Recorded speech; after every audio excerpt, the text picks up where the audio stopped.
ಈ ಇನ್ಫಾರ್ಮೇಶನ್ ತುಂಬಾ ಯೂಸ್ಫುಲ್ ಆಗಿರುತ್ತೆ. ಸೊ ಹಾಗಾಗಿ ದಯವಿಟ್ಟು ಮುಳಬಾಗ್ಲು ಮತ್ತೆ ಮುಳಬಾಗ್ಲು ಸುತ್ತಮುತ್ತ ಇರುವಂತ ಇನ್ನೊಂದು ತುಂಬಾ ಇಂಪಾರ್ಟೆಂಟ್ ವಿಷಯ ನಾನು ಏನು ಹೇಳೋದಕ್ಕೆ ಇಷ್ಟಪಡ್ತೀನಿ ಅಂದ್ರೆ, ನಮ್ಮಲ್ಲಿ ಟ್ರಾನ್ಸ್ಪ್ಲಾಂಟ್ಸ್ ಒನ್ ಅವರ್ ನಲ್ಲಿ ರೀಚ್ ಆಗ್ಬಿಡ್ಬೋದು ಮ್ಯಾಕ್ಸಿಮಮ್, ಅಷ್ಟು ಚೆನ್ನಾಗಿದೆ ರೋಡು. ಸೊ ಹಾಗಾಗಿ ಯಾವುದೇ ನಿಮ್ಮ ಮುಖಾಂತರ ನಾವು ಒಂದೆರಡು ಸಂದೇಶನ, ತುಂಬಾ ಇಂಪಾರ್ಟೆಂಟ್ ಇನ್ಫಾರ್ಮೇಶನ್ ಅನ್ನ ಎಷ್ಟು ಜನಗಳಿಗೆ ಮ್ಯಾಕ್ಸಿಮಮ್ ಜನಗಳಿಗೆ ತಲುಪಿಸುವಂತ ಒಂದು ಒಳ್ಳೆ ಉದ್ದೇಶ ಇಟ್ಕೊಂಡು ಈ ಪ್ರೆಸ್ ಮೀಟ್ ಇವತ್ತು ಕರೆದಿದೀವಿ. ದಯವಿಟ್ಟು ನೀವು ಎಷ್ಟು ಮ್ಯಾಕ್ಸಿಮಮ್ ಎಷ್ಟು ಇದನ್ನ ಎಲ್ಲಾ ಕಡೆಗೂ ತಲುಪ್ಸಕ್ಕಾಗತ್ತೋ ಆ ಇನ್ಫಾರ್ಮೇಶನ್ ನ ತಲುಪಿಸಿ. ಯಾಕೆಂದ್ರೆ ಈ ಭಾಗದ ಜನಗಳಿಗೆ ಈ ಏನ್ ಇನ್ಫಾರ್ಮೇಶನ್ ನಾವು ಇನ್ನೊಂದು 10-15-20 ನಿಮಿಷದಲ್ಲಿ ಏನ್ ನಿಮ್ಗೆ ಕೊಡ್ತೀವೋ ಅದು ತುಂಬಾ ಯೂಸ್ಫುಲ್ ಇನ್ಫಾರ್ಮೇಶನ್ ಆಗತ್ತೆ. ನನ್ನ ಹೆಸರು ಕೃಷ್ಣಮೂರ್ತಿ ಅಂತ, ಮೆಡಿಕವರ್ ಹಾಸ್ಪಿಟಲ್ ವೈಟ್ ಫೀಲ್ಡ್ ಬ್ಯಾಂಗ್ಳೂರ್ನ ಹೆಡ್.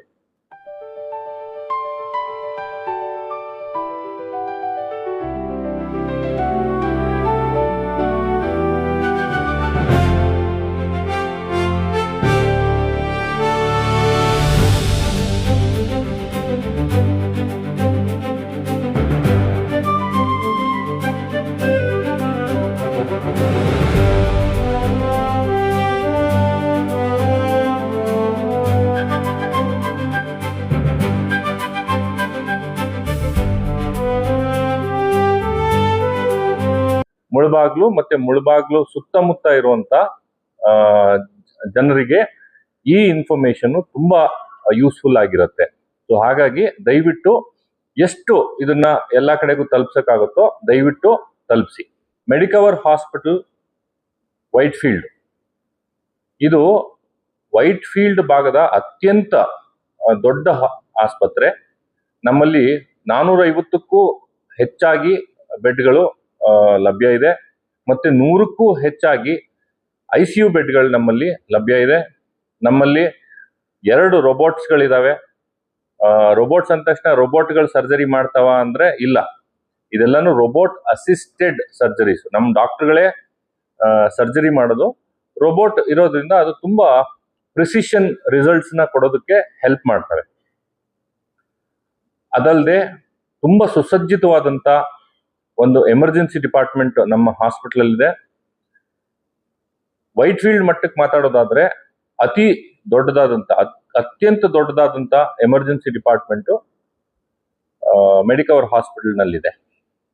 ಅದಲ್ಲದೆ ಸರಿಸುಮಾರು 100ಕ್ಕೂ ಮಿಗಿಲಾಗಿ 100ಕ್ಕಿಂತ ಹೆಚ್ಚಾಗಿ ನಮ್ಮಲ್ಲಿ ತುಂಬಾ ಎಕ್ಸ್ಪೀರಿಯನ್ಸ್ಡ್ ಡಾಕ್ಟರ್ಸ್ಗಳು ಇದ್ದಾರೆ.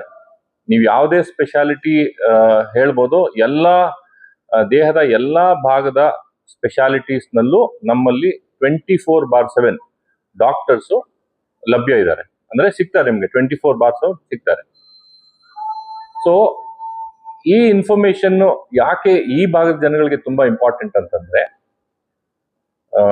ಥ್ಯಾಂಕ್ಸ್ ಟು ನಮ್ಮ ಅಡ್ಮಿನಿಸ್ಟ್ರೇಷನ್ ಡಿಪಾರ್ಟ್ಮೆಂಟ್ ಅವ್ರಿಗೆ, ನಮ್ಮ ಕರ್ನಾಟಕದ ಅಡ್ಮಿನಿಸ್ಟ್ರೇಷನ್ ಡಿಪಾರ್ಟ್ಮೆಂಟ್ಗೆ ನಾವು ಇವತ್ತು ಏನ್ ಬಂದ್ವಿ, ರೋಡ್ ಎಸ್ಪೆಷಲಿ ತುಂಬಾ ಚೆನ್ನಾಗಿದೆ ರೋಡು. ಇಲ್ಲಿಂದ ನಾವು ಹೂಡಿ ಜಂಕ್ಷನ್ಗೆ ಏನಿಲ್ಲ ಅಂದ್ರೆ ಅಬ್ಬಬ್ಬಾ ಒನ್ ಅವರ್ ನಲ್ಲಿ ರೀಚ್ ಆಗ್ಬಿಡ್ಬೋದು ಮ್ಯಾಕ್ಸಿಮಮ್, ಅಷ್ಟು ಚೆನ್ನಾಗಿದೆ ರೋಡು. ಸೊ ಹಾಗಾಗಿ ಯಾವುದೇ ಎಮರ್ಜೆನ್ಸಿ ಸಿಚುವೇಶನ್ ನಲ್ಲಿ, ಮೆಡಿಕಲ್ ಎಮರ್ಜೆನ್ಸಿ ಸಿಚುವೇಶನ್ ನಲ್ಲಿ ಎಂಥದ್ದೇ ಸಿಚುವೇಶನ್ ಬಂದ್ರು 1 ಅವರ್ ನಲ್ಲಿ ನೀವು ನಮ್ಮ ಹಾಸ್ಪಿಟಲ್ ರೀಚ್ ಆಗ್ಬಿಡ್ಬೋದು. ಅಲ್ಲಿ ರೀಚ್ ಆದ ತಕ್ಷಣ ನಿಮ್ಗೆ ಏನೇನ್ ಫೆಸಿಲಿಟೀಸ್ ಬೇಕು ಆ ಫೆಸಿಲಿಟೀಸ್ 24/7 ಸಿಗತ್ತೆ. ಸೊ ಹಾಗಾಗಿ ಫಾರ್ ಎಕ್ಸಾಂಪಲ್ ಹಾರ್ಟ್ ಅಟ್ಯಾಕ್ ಇರ್ಬೋದು, ಅಥವಾ ಸ್ಟ್ರೋಕ್ ಇರ್ಬೋದು, ಯಾವ್ದಾದ್ರು ಒಂದು ಕ್ರಿಟಿಕಲ್ ಕೇರ್ ಶಿಫ್ಟ್ ಮಾಡುವಂತ ಪೇಷಂಟ್ ಅಂದ್ರೆ ICU ಶಿಫ್ಟ್ ಮಾಡುವಂತ ಪೇಷಂಟ್ ಇರ್ಬೋದು. ಆ ತರದ ಪೇಷಂಟ್ಸ್ ನಾವು ಶಿಫ್ಟ್ ಮಾಡಬೇಕು ಅಂದ್ರೆ 1 ಅವರ್ ಶಿಫ್ಟ್ ಮಾಡಬಹುದು. ಹಾಗಾಗಿ ಈ ಭಾಗದ ಜನಗಳಿಗೆ ಈ ಹಾಸ್ಪಿಟಲ್ ತುಂಬಾ ಅನುಕೂಲಕರವಾಗಿದೆ. ಇದೊಂದು. ಎರಡನೇದು, ನಮ್ಮಲ್ಲಿ ಡಾಕ್ಟರ್ಸ್ಗೆ ಏನಿದ್ದಾರೆ ಆ ಎಲ್ಲಾ ಡಾಕ್ಟರ್ಸು ತುಂಬಾ ಎಕ್ಸ್ಪೀರಿಯನ್ಸ್ಡ್ ಡಾಕ್ಟರ್ಸ್ ಆಗಿರ್ತಾರೆ. ಮತ್ತೆ ನಿಮ್ಗೆ 24/7 ಈಸಿಯಾಗಿ ಡಾಕ್ಟರ್ಸ್ನ, ಅಂದ್ರೆ ಜೂನಿಯರ್ ಡಾಕ್ಟರ್ಸ್ನ ಹೇಳ್ತಾ ಇಲ್ಲ ನಾನು, ಏನ್ ನಮ್ಮಲ್ಲಿ ಸೀನಿಯರ್ ಡಾಕ್ಟರ್ಸ್ ಇರ್ತಾರೋ ಕನ್ಸಲ್ಟೆಂಟ್ಸ್, ಅವ್ರನ್ನ ನೀವು ಡೈರೆಕ್ಟ್ ಆಗಿ ಭೇಟಿ ಮಾಡ್ಬೋದು ಅಥವಾ ಫೋನಲ್ಲಿ ಮಾತಾಡ್ಕೊಬಹುದು. ಮತ್ತೆ ನಮ್ಮ ಹಾಸ್ಪಿಟಲ್ ರೀಚ್ ಆದ ತಕ್ಷಣ ಟ್ರೀಟ್ಮೆಂಟ್ಗಳು ಇಮಿಡಿಯೇಟ್ ಆಗಿ ಸ್ಟಾರ್ಟ್ ಆಗ್ಬಿಡ್ತವೆ. ಇನ್ನೊಂದು ತುಂಬಾ ಇಂಪಾರ್ಟೆಂಟ್ ವಿಷಯ ನಾನು ಏನು ಹೇಳೋದಕ್ಕೆ ಇಷ್ಟಪಡ್ತೀನಿ ಅಂದ್ರೆ, ನಮ್ಮಲ್ಲಿ ಟ್ರಾನ್ಸ್ಪ್ಲಾಂಟ್ಸ್, ಆರ್ಗನ್ ಟ್ರಾನ್ಸ್ಪ್ಲಾಂಟ್ಸ್ ಏನಿದೆ ಆ ಟ್ರಾನ್ಸ್ಪ್ಲಾಂಟ್ಸ್ ಕೂಡ ಮಾಡ್ತೀವಿ. ಎಸ್ಪೆಷಲಿ ಕಿಡ್ನಿ ಟ್ರಾನ್ಸ್ಪ್ಲಾಂಟ್ ಏನಿದೆ ಆ ಟ್ರಾನ್ಸ್ಪ್ಲಾಂಟ್ ಕೂಡ ನಮ್ಮಲ್ಲಿ ಲಭ್ಯ ಇದೆ. ಅದಲ್ಲದೆ ನಮ್ಮಲ್ಲಿ ಒಂದು 100 bedded women and children hospital ಅಂತ ಸೇಮ್ ಕ್ಯಾಂಪಸ್ ನಲ್ಲಿ, ವೈಟ್ ಫೀಲ್ಡ್ ಏನ್ ಮಾತಾಡ್ತಾ ಇದ್ದೀನಿ ಅದೇ ಕ್ಯಾಂಪಸ್ ನಲ್ಲಿ ಒಂದು 100 ಬೆಡ್ಸ್ ಅನ್ನ ಸೆಪರೇಟ್ ಆಗಿ ನಾವು ಎತ್ತಿಟ್ಟಿದೀವಿ. Only for women and children, ಅಂದ್ರೆ ಮಹಿಳೆಯರಿಗೂ ಮತ್ತು ಮಕ್ಕಳಿಗೋಸ್ಕರ ನಾವು ಒಂದು 100 ಬೆಡ್ ಅನ್ನ ಸೆಪರೇಟ್ ಆಗಿ ಎತ್ತಿಟ್ಟಿದೀವಿ. ಅದರಲ್ಲಿ ಸುಸಜ್ಜಿತವಾದಂತ NICU, PICU ಮತ್ತೆ 24/7 ಪೀಡಿಯಾಟಿಕ್ ಸರ್ಜರಿ ಡಿಪಾರ್ಟ್ಮೆಂಟು, ಮತ್ತೆ ಈ ಪೀಡಿಯಾಟಿಕ್ ಅಂಡರ್ ಯಾವುದೇ ಸಬ್ ಸ್ಪೆಷಾಲಿಟೀಸ್ ನೀವು ಕೇಳಿದ್ರು, ಸೂಪರ್ ಸ್ಪೆಷಾಲಿಟಿ ಇರ್ಬೋದು, ಸ್ಪೆಷಾಲಿಟೀಸ್ ಇರ್ಬೋದು, ಅಂಡರ್ ಪೀಡಿಯಾಟಿಕ್ ಡಿಪಾರ್ಟ್ಮೆಂಟ್ ನಮ್ಮ ಹಾಸ್ಪಿಟಲ್ ನಲ್ಲಿ 24/7 ಲಭ್ಯ ಇರುತ್ತೆ. ಸೊ ಹಾಗಾಗಿ ದಯವಿಟ್ಟು ಈ ಒಂದು ಒಳ್ಳೆ ಅವಕಾಶನ ಎಲ್ರು ಉಪಯೋಗಿಸ್ಕೊಳ್ಳಿ. ಯಾರಿಗೆ ಇರ್ಬೋದು ಈ ತರದ್ದು ಮೆಡಿಕಲ್ ಎಮರ್ಜೆನ್ಸೀಸ್ ಇದ್ದಾಗ ದಯವಿಟ್ಟು ಈ ಸ್ಕ್ರೀನ್ ಮೇಲೆ ಏನ್ ಕಾಣ್ತಾ ಇದೆ ಆ ಫೋನ್ ನಂಬರ್ನ ದಯವಿಟ್ಟು ಸೇವ್ ಮಾಡಿ ಇಟ್ಕೊಳ್ಳಿ. ಮತ್ತೆ ಯಾರಿಗೆ ಅಗತ್ಯ ಇರುತ್ತೋ ಅವ್ರಿಗೆ ಈ ನಂಬರ್ನ ತಲುಪಿಸಿ ಮತ್ತೆ ಈ ಇನ್ಫಾರ್ಮೇಶನ್ ಶೇರ್ ಮಾಡ್ಕೊಳ್ಳಿ. ಹಾಗಾಗಿ ಏನೋ ಅವ್ರ ಕಷ್ಟದಲ್ಲಿದ್ದಾಗ ಅಥವಾ ಅವ್ರಿಗೆ ರಿಕ್ವೈರ್ಮೆಂಟ್ ಇದ್ದಾಗ, ಮೆಡಿಕಲ್ ಟ್ರೀಟ್ಮೆಂಟ್ ರಿಕ್ವೈರ್ಮೆಂಟ್ ಇದ್ದಾಗ ಒಳ್ಳೆ ಹಾಸ್ಪಿಟಲ್ಗೆ ರೀಚ್ ಆಗೋದು ತುಂಬಾ ಇಂಪಾರ್ಟೆಂಟ್ ಇರುತ್ತೆ. ಈ ಇನ್ಫಾರ್ಮೇಶನ್ ಶೇರ್ ಮಾಡೋದ್ರಿಂದ ನೀವು ಒಂದು ಒಳ್ಳೆ ಆರೋಗ್ಯಕರವಾದ ಒಂದು ಸಮಾಜ ಕಟ್ಟೋದ್ರಲ್ಲಿ ನಿಮ್ಮ ಪಾಲು ಕೂಡ ಅದರಲ್ಲಿ ಸೇರ್ಕೊಳ್ಳುತ್ತೆ. Medicover Hospitals has now arrived in Bengaluru. Introducing India's leading multinational hospital chain with 24 hospitals in India and a presence in 12 countries, Medicover Hospitals is dedicated to creating a healthier tomorrow. Our experienced and skilled team of doctors, advanced technology and world-class facilities ensure the finest patient care. We stand out by backing our services with empathy, making our patients our top priority. Whether you are away from home and crave care or are at home seeking the best health care, trust us to make you feel better. Our care is second only to a mother's touch. The trust of millions of patients across the country stands as a testament to our commitment.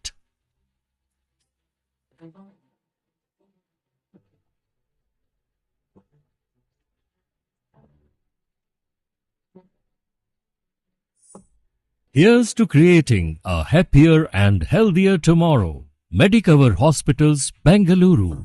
Basically Medicover hospital ಬಂದು Europe, Poland ನಲ್ಲಿ start ಆಯ್ತು 30 ವರ್ಷಗಳ ಹಿಂದೆ. ನಮ್ಮ ಇಂಡಿಯಾನಲ್ಲಿ ಒಂದು 15 ವರ್ಷದಿಂದ ಮೆಡಿಕವರ್ hospital ನಡೆಸ್ತಾ ಇದ್ದೀವಿ. ಇಂಡಿಯಾನು ಸೇರಿಸಿ ಒಂದು 13 ಕಂಟ್ರಿಗಳಲ್ಲಿ ಮೆಡಿಕವರ್ ಹಾಸ್ಪಿಟಲ್ ಇದೆ. ನಮ್ಮ ಇಂಡಿಯಾದ ಮಟ್ಟಿಗೆ ಮಾತಾಡೋದಾದ್ರೆ ಮಹಾರಾಷ್ಟ್ರ, ತೆಲಂಗಾಣ, ಆಂಧ್ರ ಪ್ರದೇಶ ಮತ್ತೆ ಕರ್ನಾಟಕ ಈ 4 ರಾಜ್ಯಗಳಲ್ಲಿ 26 ಸರಿಸುಮಾರು 26 ಹಾಸ್ಪಿಟಲ್ಗಳನ್ನ ನಾವು ಫಂಕ್ಷನ್ ಮಾಡ್ತಾ ಇದ್ದೀವಿ. ಈ ವೈಟ್ ಫೀಲ್ಡ್ ಹಾಸ್ಪಿಟಲ್ ಬಗ್ಗೆ ನಾನೇನ್ ಮಾತಾಡಿದೆ ಅದು 2 ವರ್ಷ ಹಳೆ ಹಾಸ್ಪಿಟಲ್. ಮತ್ತೆ ಇದು ಕರ್ನಾಟಕದಲ್ಲಿ ನಾವು ಮಾಡಿರುವಂತ ಮೊದಲನೇ ಹಾಸ್ಪಿಟಲ್. ಸೊ ಹಾಗಾಗಿ ಅದು ಅಲ್ಲದೆ ಈ ಹಾಸ್ಪಿಟಲ್ನ ಬಿಟ್ಟು ಮತ್ತೆ ಇನ್ನೊಂದು 2-3 ಹಾಸ್ಪಿಟಲ್ಸ್ನ ನಾವು ಬ್ಯಾಂಗ್ಳೂರಿನಲ್ಲಿ ಬೇರೆ ದಿಕ್ಕುಗಳಲ್ಲಿ, ಬ್ಯಾಂಗ್ಳೂರ್ ಟ್ರಾಫಿಕ್ ನಮ್ಮೆಲ್ರಿಗೂ ಗೊತ್ತಿದೆ. ಸೊ ಹಾಗಾಗಿ ಜನರು ಎಲ್ಲರೂ ಟ್ರಾವೆಲ್ ಮಾಡಕ್ ಆಗಲ್ಲ. ಸೊ ಹಾಗಾಗಿ ಬ್ಯಾಂಗ್ಳೂರ್ನ 4 ದಿಕ್ಕುಗಳಲ್ಲಿ ಒಂದು 4 ಹಾಸ್ಪಿಟಲ್ ಮಾಡಬೇಕು ಅಂತ ಮೆಡಿಕವರ್ ಹಾಸ್ಪಿಟಲ್ ಗ್ರೂಪ್ನವ್ರು ನಾವು ಡಿಸೈಡ್ ಮಾಡಿದೀವಿ. ಇದು ಮೊದಲನೇ ಹಾಸ್ಪಿಟಲ್, ಇನ್ನೊಂದು 3 ಹಾಸ್ಪಿಟಲ್ ಇನ್ನೊಂದು 3-4 ವರ್ಷದಲ್ಲಿ ಬರುತ್ತೆ. ಮಲ್ಟಿ ಸ್ಪೆಷಾಲಿಟಿ ಹಾಸ್ಪಿಟಲ್ ಆಗಿರೋದ್ರಿಂದ ಜನರಿಗೆ ಮೇಜರ್ ಇಶ್ಯೂಸ್ ಬಂದಾಗ ಅಲ್ಲಿ ಟ್ರೀಟ್ ಮಾಡ್ತಾರೆ ಅನ್ನೋ ವಿಚಾರ ಗೊತ್ತಾಗ್ತದೆ. ಪ್ರಮುಖವಾಗಿ ಜನ ಎಕ್ಸ್ಪೆಕ್ಟೇಷನ್ ಏನ್ ಮಾಡ್ತಾರೆ ಅಂದ್ರೆ ಗೌರ್ಮೆಂಟ್ ಸ್ಕೀಮ್ಸ್ ಇರ್ತವೆ, ಅವೆಲ್ಲ ಕ್ಲೈಮ್ ಮಾಡ್ತಾರೆ. ಫಾರ್ ಎಕ್ಸಾಂಪಲ್ ಹೆಲ್ತ್ ಇನ್ಶೂರೆನ್ಸ್ ಆಗ್ಬೋದು, PSI ಕಾರ್ಡ್ಸ್ ಆಗ್ಬೋದು, ಯಶಸ್ವಿನಿ ಕಾರ್ಡ್ ಆಗ್ಬೋದು, ಇಂಥವೆಲ್ಲ ಆಕ್ಸೆಪ್ಟ್ ಆಗುತ್ತಾ ಹೇಗೆ? ಓಕೆ, ಒಳ್ಳೆ ಕ್ವೆಶ್ಚನ್ ಇದು. ಯಾಕಂದ್ರೆ ಯಾರಿಗೇ ಆಗ್ಲಿ ಒಂದು ಮೆಡಿಕಲ್ ಹಾಸ್ಪಿಟಲ್ ರಿಕ್ವೈರ್ಮೆಂಟ್ಸ್ ಬಂದಾಗ ಫಸ್ಟ್ ಯೋಚನೆಗೆ ಬರೋದು ತಲೆನಲ್ಲಿ, ನಾನು ಈ ಹಾಸ್ಪಿಟಲ್ನ ಅಫೋರ್ಡ್ ಮಾಡ್ಬೋದಾ, ನನ್ನ ಕೈನಲ್ಲಿ ಆಗತ್ತಾ, ನನ್ನ ಫ್ಯಾಮಿಲಿ ಕೈನಲ್ಲಿ ಇದನ್ನ ಅಫೋರ್ಡ್ ಮಾಡೋಕ್ಕಾಗತ್ತಾ. ಇವ್ರು ನೋಡಿದ್ರೆ ಈ ಮೆಡಿಕವರ್ ಹಾಸ್ಪಿಟಲ್ ಇಷ್ಟು ದೊಡ್ಡ ಹಾಸ್ಪಿಟಲ್ ಅಂತ ಹೇಳ್ತಾ ಇದ್ದಾರೆ, ಎಷ್ಟು ದೊಡ್ಡ ಬಿಲ್ ಬರ್ಬೋದು ನನ್ನ ಕೈಗೆ ಅಂತ ಸರ್ವೇ ಸಾಮಾನ್ಯ ಇದು ಯಾರದೇ ತಲೆನಲ್ಲಾದ್ರೂ ಈ ಕ್ವೆಶ್ಚನ್ ಬಂದೇ ಬರುತ್ತೆ. ಹೌದು, Medicover hospital Whitefield biggest hospital of Whitefield, but ನಾವು costliest hospital of Whitefield ಅಲ್ಲ. ಅದು ಅಲ್ಲದೆ ನಮ್ಮಲ್ಲಿ ಎಲ್ಲಾ ತರದ ಇನ್ಶೂರೆನ್ಸ್ಗಳು, ಪ್ರೈವೇಟ್ ಇನ್ಶೂರೆನ್ಸ್ ಆಗ್ಬೋದು ಅಥವಾ ಪಬ್ಲಿಕ್ ಸೆಕ್ಟರ್ ಇನ್ಶೂರೆನ್ಸ್ಗಳಾಗ್ಬೋದು, ನಮ್ಮಲ್ಲಿ ಎಂಪ್ಯಾನಲ್ಡ್ ಇದೆ. ಸೊ ಹಾಗಾಗಿ ನಿಮಗೆ 100% ಕ್ಯಾಶ್ಲೆಸ್ ಟ್ರೀಟ್ಮೆಂಟ್ ಸೌಲಭ್ಯ ನಮ್ಮಲ್ಲಿ ಸಿಗತ್ತೆ. ಯಾವುದೇ ಇನ್ಶೂರೆನ್ಸ್ ಕಂಪ್ನಿ ಇರ್ಬೋದು, ಕಾರ್ಪೊರೇಟ್ ಇನ್ಶೂರೆನ್ಸ್ ತಗೊಂಡಿರ್ಬೋದು, ಇಲ್ಲ ಇಂಡಿವಿಜುವಲ್ ಇನ್ಶೂರೆನ್ಸ್ ತಗೊಂಡಿರ್ಬೋದು, ಪಬ್ಲಿಕ್ ಸೆಕ್ಟರ್ ಇನ್ಶೂರೆನ್ಸ್ ತಗೊಂಡಿರ್ಬೋದು, ಯಾರೇ ಆದ್ರೂ ಸರಿ ಅವ್ರು ಬಂದು ಅವ್ರ ಕಾರ್ಡ್ ಅನ್ನ ನಮ್ಗೆ ಕೊಟ್ರೆ ಆಯ್ತು, ಮಿಕ್ಕಿದ್ದೆಲ್ಲ ನಾವೇ ನೋಡ್ಕೊಳ್ತೀವಿ A to Z. ಎಮರ್ಜೆನ್ಸಿ ಅಂತ ಬಂದ್ರೆ ಫಸ್ಟ್ ಆಲೋಚನೆ ಮಾಡೋದೇನಂದ್ರೆ ಎಲ್ಲಿ ಹತ್ರ ಇದೆ ಹೋದ್ರೆ ಜೀವ ಎಮರ್ಜೆನ್ಸಿ ಗ್ಯಾರಂಟಿ ಬಿಗ್ ಹಾಸ್ಪಿಟಲ್ ಹೋದ್ರೆ ಇಲ್ಲಿ ಸೇಫ್ ಆಗ್ತದೆ. ಬೆಂಗಳೂರು ಬಂದ್ರೆ ತಾವು ಹೇಳಿ 1 ಅವರ್ ಎಮರ್ಜೆನ್ಸಿ ಮಿನಿಮಮ್ 1 ಅವರ್ ಬೇಕೇ ಬೇಕು. ಹೌದು, ಸಡನ್ ಆಗಿ ಏನಾದ್ರು ಬೇಕು ಅಂತ ಮೆಡಿಕವರ್ ಹಾಸ್ಪಿಟಲ್ ನಾವು 100% ರೀಚ್ ಆಗಬೇಕು, ಅಲ್ಲೇ ಟ್ರೀಟ್ಮೆಂಟ್ ತಗೋಬೇಕು ಅನ್ನೋ ಫೀಲಿಂಗ್ ಜನರಿಗೆ ಬರ್ಬೇಕಂದ್ರೆ ಏನ್ ಬರೋದು?